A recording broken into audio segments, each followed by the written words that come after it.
ప్రేక్షకులకు స్వాగతం. నమస్కారం.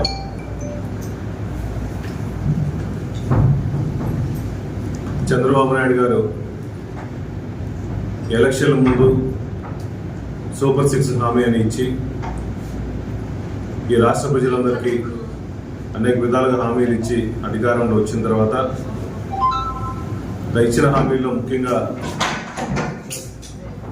తల్లికి వందనం అనే ప్రోగ్రాం పెట్టేసి ఈ రాష్ట్రంలో ఎంతమంది పిల్లలు స్కూల్కి వెళ్తుంటే అంతమంది పిల్లలకి 15,000 లెక్కన ఎలక్షన్ల ముందు ఎన్డీఏ కుటుంబం హామీ ఇచ్చింది వాస్తవం.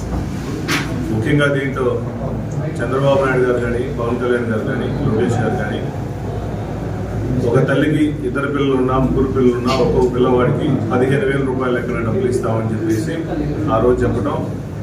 ఇప్పుడు ఎలక్షన్లు అయిన తర్వాత చంద్రబాబు నాయుడు గారు ముఖ్యమంత్రి అయిన తర్వాత GMS 29 తీసుకొచ్చి దాంట్లో చాలా క్లియర్గా అమ్మఒరికే ఒక అమ్మకి, ఒక తల్లికి 15,000 రూపాయలు ఇస్తాము, ప్రతి పిల్లవాడికి 15,000 రూపాయలు ఇవ్వమని చెప్పేసి జీవో ఇచ్చి ఈ రాష్ట్ర ప్రజలందరినీ, ముఖ్యంగా మహిళా లోకాన్ని, మహిళా తల్లులందరినీ కూడా తల్లికి వందనం అని చెప్పేసి పథకం పెట్టి తల్లికి సున్నం పూసే ప్రోగ్రాం చంద్రబాబు నాయుడు గారు ఆ ఎన్డీఏ కూడా చేస్తున్నారు. నిజంగా ఈ రాష్ట్ర ప్రజలందరూ కూడా, ముఖ్యంగా మహిళలు కూడా ఇటువంటి నాయకుడిగా మేము ఓట్లేసింది, మాట ఇచ్చి మాట తప్పే నాయకుడికి ఓట్లేసి మోసపోతున్నాము అని చెప్పి ముఖ్యంగా రాష్ట్ర ప్రజలు కానీ మహిళా లోకం మొత్తం కూడా వస్తుంది. చంద్రబాబు నాయుడు గారు నిజంగా మీకు చిత్తశుద్ధి ఉంటే 2014, 2019లో మీరు సీఎం అయ్యి హామీలు ఇచ్చి నెరవేర్చాల. ఇప్పుడైనా ఇచ్చిన హామీలు నెరవేర్చుకుంటూ మహిళా లోకాన్ని మొత్తం కాపాడుకుంటూ మహిళలందరికీ గౌరవిస్తా అని చెప్పేసి మీరు ఇచ్చిన జీవోని మార్చుకొని ఒక కుటుంబంలో ఒక తల్లికి 2 పిల్లలుంటే 30,000 రూపాయలు, ముగ్గురుంటే 45,000 రూపాయల లెక్కన ఇవ్వాలని చెప్పేసి వైఎస్ఆర్ కాంగ్రెస్ పార్టీ మేము డిమాండ్ చేస్తున్నాం. అదేవిధంగా ఈ రాష్ట్రంలో చంద్రబాబు నాయుడు ఇచ్చిన హామీల్లో ఈ సూపర్ 6లో ఇంకా ముఖ్యమైన ఇది ఏంటంటే యువతలందరికీ 20 లక్షల ఉద్యోగాలు ఇస్తామని చెప్పేసి ఎలక్షన్లప్పుడు హామీలు ఇచ్చారు. 20 లక్షల ఉద్యోగాలు ఇవ్వని పక్షాన వాళ్ళందరికీ నిరుద్యోగ కల్పిస్తామని చెప్పేసి 3,000 రూపాయలు ఇస్తామని చెప్పారు. ఈ 3,000 రూపాయలు ఎప్పటి నుంచి ఇంప్లిమెంట్ చేస్తున్నారు?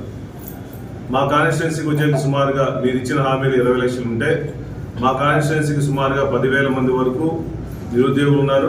వాళ్ళందరికీ ఎమ్మటే ఉద్యోగాలు ఇప్పించండి, లేకపోతే దయచేసి వాళ్ళందరికీ 3,000 రూపాయలు నిరుద్యోగ కల్పించాలని చెప్పేసి మేము డిమాండ్ చేస్తున్నాము. అదేవిధంగా ఇంకో సూపర్ 6లో ముఖ్యమైన విషయం ఏంటంటే అందరికీ, మహిళలందరికీ 19 సంవత్సరాల నుంచి 59 సంవత్సరాల ఉన్న వాళ్ళకి ప్రతి నెల 1,500 రూపాయలు డబ్బులు వేస్తామని చెప్పేసి ఎలక్షన్ ఇచ్చిన హామీల్లో మా కాన్స్టిట్యున్సీలో సుమారుగా 75,000 మంది నుంచి 80,000 మంది మీరు ఇచ్చే డబ్బుల కోసం ఎదురు చూస్తున్నారు. చంద్రబాబు నాయుడు గారు ఎలక్షన్లప్పుడు హామీ ఇచ్చారు, ఆ హామీ ఎప్పుడు నెరవేరుస్తారు, ఆ ఇచ్చే డబ్బులు తొందరగా వేయండి, మా అకౌంట్లో వేయండి అని చెప్పేసి ఆ 15,000 రూపాయలు కూడా 1,500 రూపాయలు కూడా ప్రతి నెలకు వేస్తారని చెప్పి ప్రతి ఒక్కరు ఆశతో చూపిస్తున్నారు. కాబట్టి చంద్రబాబు నాయుడు గారు, ఎన్డీఏ కూటమి దయచేసి ఇచ్చిన హామీలు నెరవేర్చుకుంటూ ప్రజలను మోసం చేయకుండా ఆ హామీలన్నీ నెరవేర్చాలని చెప్పేసి తొందరగా కోరుకుంటున్నాం. అదేవిధంగా ఎలక్షన్లప్పుడు ఎన్డీఏ కూటమి వాళ్ళు ఇచ్చిన హామీల్లో ఇసుక మొత్తం ఫ్రీగా ఇస్తామని చెప్పి చెప్తా ఉన్నారు. ఈరోజు చూస్తే ఇసుక పరిస్థితి లేదు. 1, 2, 3 రీచ్ని ప్రకాశం జిల్లాలో పెట్టారు. విజయవాడ నుంచి నెల్లూరు నుంచి తీసుకొచ్చే పరిస్థితి వచ్చింది. ఈరోజు చూస్తుంటే నెల్లూరు నుంచి తీసుకొచ్చిన బిల్లు 20 టన్నుల బండి సుమారుగా 7,400 రూపాయలు, అంటే సుమారుగా 370 రూపాయలు లెక్కపడింది టన్ను. మీరు చెప్పే ప్రకారం ఇసుక ఫ్రీ అన్నారు. ఈ 370 రూపాయలు ఏంటిది? టన్నుకు 370 రూపాయలు నెల్లూరులో మీరు వసూలు చేస్తున్నారంటే మీరు చెప్పిన ప్రకారం మహా అయితే ఒక లారీ లోడ్ చేయడం కోసం జేసీబీ ద్వారా 200 రూపాయలు 300 రూపాయలు అవుతుంది. ఈ 7,400 రూపాయలు ఎందుకు వసూలు చేస్తున్నారు? ప్రజలు మోసం చేయడం కదా. ఇచ్చిన హామీ ఏంది? ఫ్రీ ఇసుక అన్నారు. మహా అయితే జేసీబీలతో లోడింగ్ చేసుకోవాలనుకుంటే ఒక ట్రాక్టర్కి అయితే 100 రూపాయలు, ఒక పెద్ద టిప్పర్కి అయితే 200 రూపాయల నుంచి 300 రూపాయలు జేసీబీ ద్వారా లోడ్ చేస్తారు. మీరు ఒక ట్రాక్టర్కి ఒక లారీకి 7,400 రూపాయలు వసూలు చేస్తున్నారంటే నెల్లూరులో మీరు ఏమైనా మెసేజ్ ఇస్తున్నారు? ప్రజలు మోసం చేయట్లేదా? అది కూడా ఇస్తున్నారంటే దీంట్లో దొంగ బిల్లులన్నీ. గవర్నమెంట్ ఖజానాకి లాస్ వస్తుంది, మీరు ఇచ్చిన హామీలు నెరవేర్చలేదు. అది కాకుండా ట్రాన్స్పోర్ట్ ఎక్కువ వసూలు చేస్తున్నారు. అందరికీ శాండ్ సప్లై చేయట్లా. ఓన్లీ మీ పార్టీ వాళ్ళు వస్తేనే శాండ్ ఇస్తున్నారు, మిగిలిన వాళ్ళు వస్తే శాండ్ ఇవ్వట్లేదు. ఇన్ని రకాలుగా ఈ వచ్చిన 2 నెలల గవర్నమెంట్లోనే ఇన్ని అవకతవకలు చేస్తూ రాష్ట్ర ఖజానానికి ఇబ్బంది పడే విధంగా చేస్తూ ప్రజలను మోసం చేస్తున్నారు. దయచేసి చంద్రబాబు నాయుడు గారు ఇప్పుడైనా మేల్కొని మీరు ఇచ్చిన హామీలను నెరవేర్చాలని చెప్పి మనస్ఫూర్తిగా కోరుకున్నాము.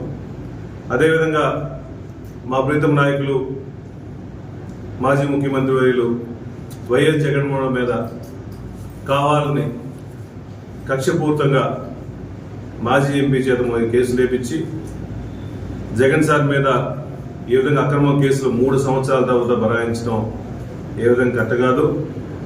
దయచేసి మీరు ఇచ్చిన హామీలు నెరవేర్చుకుంటూ మీరు ఇచ్చిన హామీల్లో ముఖ్యంగా ఇంకోటి ప్రజా రాజధాని అమరావతిని డెవలప్ చేస్తామని చెప్పి ఇచ్చారు హామీ. ఎలక్షన్ అయిన కాడి నుంచి అమరావతి డెవలప్ అవుతుందని చెప్పేసి చాలా ఫాస్ట్గా డెవలప్ చేస్తున్నామని చెప్పేసి వీడియోలు ఇవన్నీ చూస్తూ ఉన్నాం. ఒక 4 రోజుల క్రితం చూస్తుంటే జంగల్ క్లియరెన్స్ వరకే అమరావతి ఏరియాలో 36,50,00,000 వరకు జంగల్ క్లియరెన్స్ కావాలని చెప్పేసి టెండర్ వేశారు. మరింత ఇంట్రెస్టింగ్ న్యూస్ కోసం చూస్తూనే ఉండండి D7 న్యూస్. ఒక్క నిమిషం ఆగండి. D7 న్యూస్ ని లైక్ చేసి, షేర్ చేసి, సబ్స్క్రైబ్ చేయండి. D7 న్యూస్ నిరంతరం ప్రతిక్షణం.